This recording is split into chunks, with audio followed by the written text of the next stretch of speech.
Hi everybody, Teddy Baldassarre here. Now when looking at Omega, especially the Seamaster collection, it's pretty overwhelming. We've talked about it in the past, the Diver 300 meter, the Planet Oceans, just having dozens of options available within those two lines alone. And then you also have the Seamaster Railmaster, because why not have a Railmaster within the Seamaster range? But on the outskirts, and I think of course getting reasonable attention and acclaim, is the Aqua Terra. But what I wanted to do in this video is look at one of the variations of the Aqua Terra and kind of share some thoughts on why I feel the Aqua Terra in 2021 is perhaps the best luxury watch to do it all without any of the games affiliated with actually purchasing one. So let's jump into the video.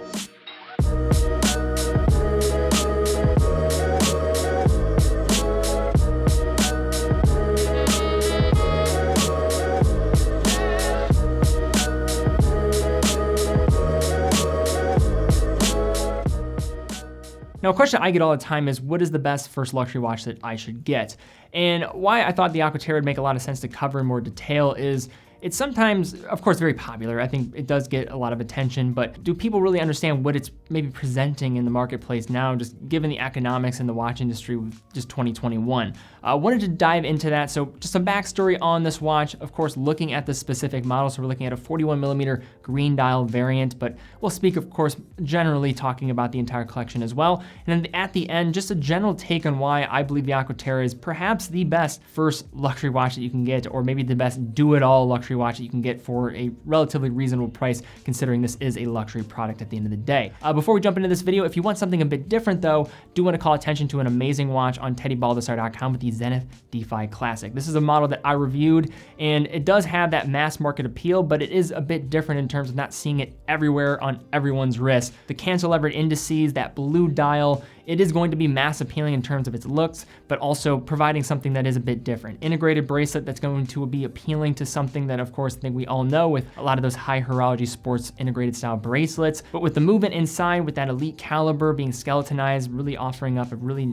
nice looking movement, and then also getting a dial that really does look the business in all aspects. Did a review on this one. It just absolutely just jumps off the screen under macro. I'll definitely leave a link in the description to check that out, as well as to purchase this watch on teddybaldassarre.com. Full authorized dealer of all the brands we carry. It allows all this content to be possible.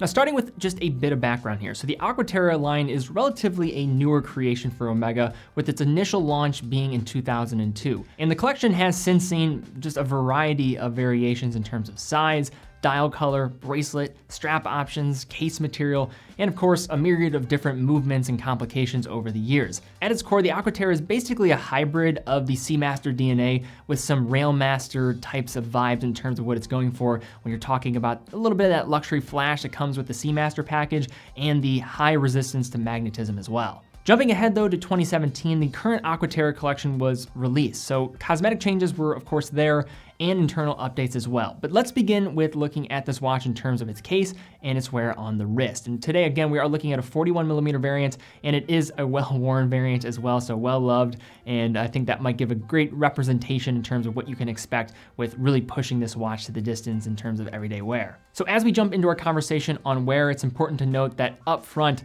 there are a lot of versatility when it comes to case sizes here. The other option in comparison to this 41 is going to be the 38, and I think that will be probably where most people are going to look. And while I would probably personally opt for the 38mm, the 41 that we have here presents a surprisingly pleasing wearing experience, in large part to that lug-to-lug distance of 47.5mm and a general case shape that conforms to the wrist pretty nicely, making it wear like a true 40mm watch. Speaking further to the watch on the wrist, even with a bit of dome to the sapphire crystal, the case thickness is still pretty reasonable. It is a little bit thicker in terms of its presence at 13mm for a three-handed watch, but should slide underneath dress cuffs reasonably, and it does have 150 meters of water resistance after all with an open case back, so there are a lot of things to factor in here. Also, the visual presence of the dial is kept under control as well by a prominent polished bezel, which does take some real estate away from the green central dial surface, which we will certainly get into a little bit later. When it comes to case finishing, I often say Omega is punching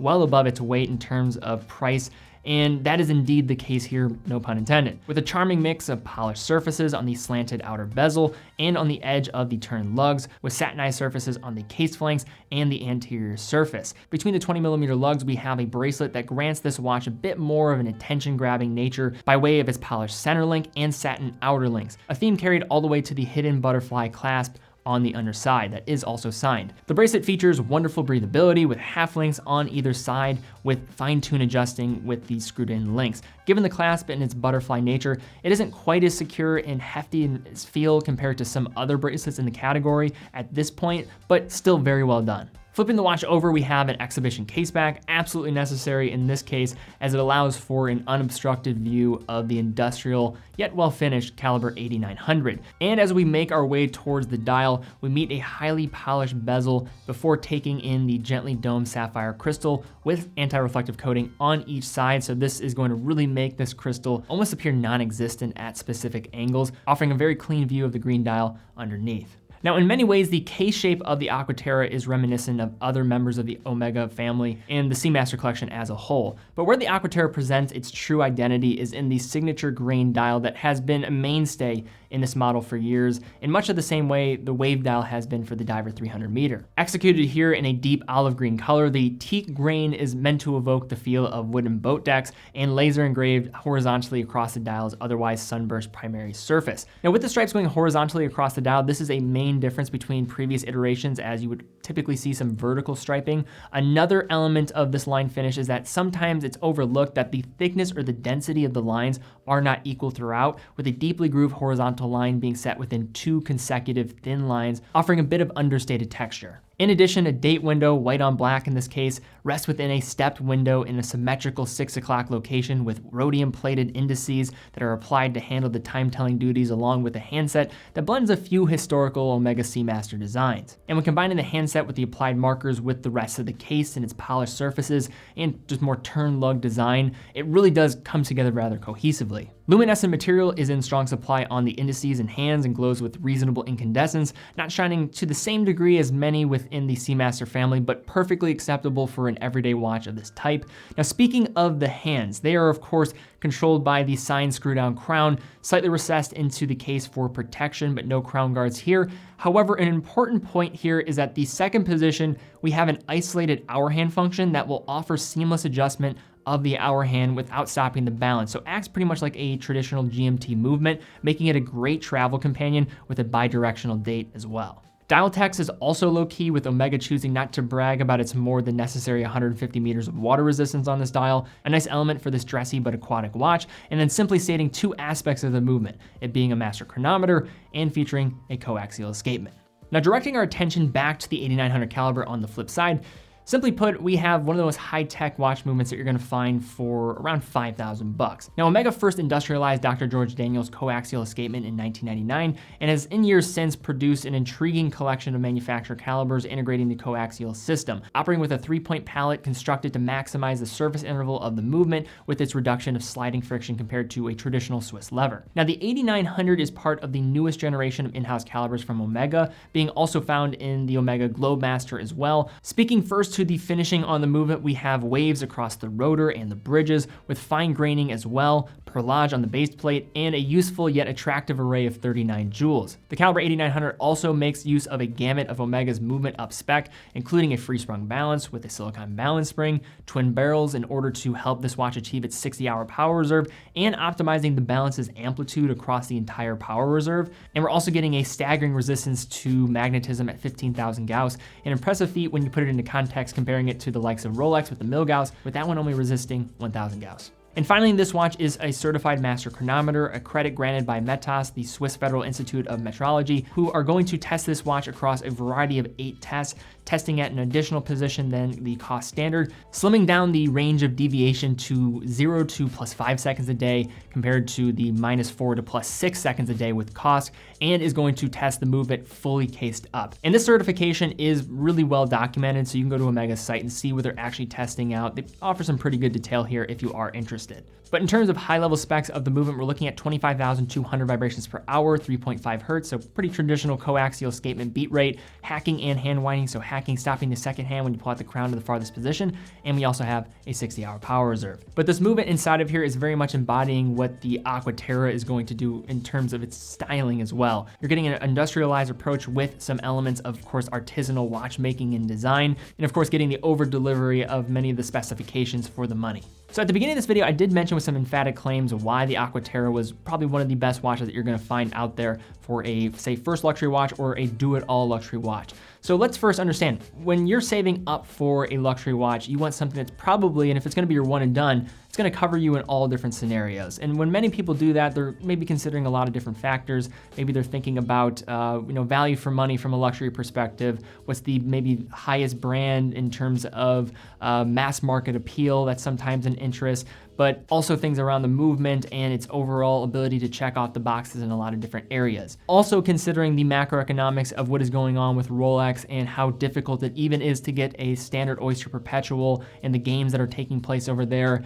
I am very annoyed with what's going on in that direction. I don't like the waiting games. I think if you have a luxury product, you should demand a luxury service and experience from that. And I don't think that's what's happening with Rolex right now, but I think Omega still sustains that and doesn't do it by compromising the brand's image. When it comes to the Aqua Terra, I think this is a model that from 2021, when you're looking at the changing world, maybe more people going more casual, but they want the sports watch feel. This, in many cases, I think will check off the boxes. You're looking at a price around $5,000, a variety of different options if we're talking about the steel variants, different case sizes to go for, dial colors. This green is so understated and just a great example of just one of many watches within this catalog. Also for the movement, you could argue that this is the, in terms of, I mean, it's very much industrialized movement in what Omega is producing here, but still very well done. Coaxial escapement, master chronometer. You're going to get probably a very long service interval out of this one, as well as being able to have a pretty set it and forget it lifestyle choice as well with this movement inside of here, getting some great accuracy in the process. And why I like this watch, maybe in comparison to say like a traditional regular Seamaster diver, is I believe this one could be dressed up much more than looking at, say, a diver and maybe just wearing that with a suit or a tux. This one very much on a leather strap would look the business and would not look out of place by any means. And yes, the Aqua Terra certainly is a mass appealing watch and is by no means, I think, underrated, but I think maybe underappreciated is the better word for understanding what the value it is being provided here. When I'm maybe looking over at Rolex, another place in Geneva that is maybe producing watches with a bit just more difficult path to actually owning one, the Aqua Terra in many instances, I think you're getting a lot here without any compromises in terms of what is being delivered. I don't see it as a second choice. I don't see it as that. I see it as a watch that very much stands on its own, takes much of the Seamaster DNA, which I like, and puts it in an everyday package that should have you covered in pretty much every scenario without the baggage, without the maybe cheap thrills, as well as maybe some of the pretentious undertones that come with some other brands in the luxury space. And that's why I truly love the Aqua Terra. Although it's not gonna be for everybody, I think if there was maybe one watch right now, Aqua Terra is really tough to beat for a watch that really can do it all here in 2021. But all right, guys, I'd love to see your comments down below. What do you think of the Aqua Terra? Do you agree with as it being maybe one of the best options out there, all things considered, when going for a one luxury watch, maybe say a one and done type of scenario? Love to see comments down below. Also, if you did enjoy the video, thumbs up, subscribe, and hit the bell icon. Also, definitely check out that Zenith Defy Classic as mentioned at the beginning of the video, and definitely take part in the upcoming giveaway that we have. It's still open for now, but it'll probably be closed down pretty soon. People that are asking when I'm going to announce it, I'm just going to probably keep it open for just a little bit longer, give everybody an opportunity to join. And if you want to make sure you're staying up to date, be sure to be subscribed here, as well as following me on Instagram, as we'll announce in both places. And that forum that maybe you've accessed in the past, you can always go back to it. And once it's closed, you can just assume that, of course, it has already been announced and will not be taking on any more entries in that actual forum. But guys, thank you again so much for watching. Be well, and I will see you all very soon.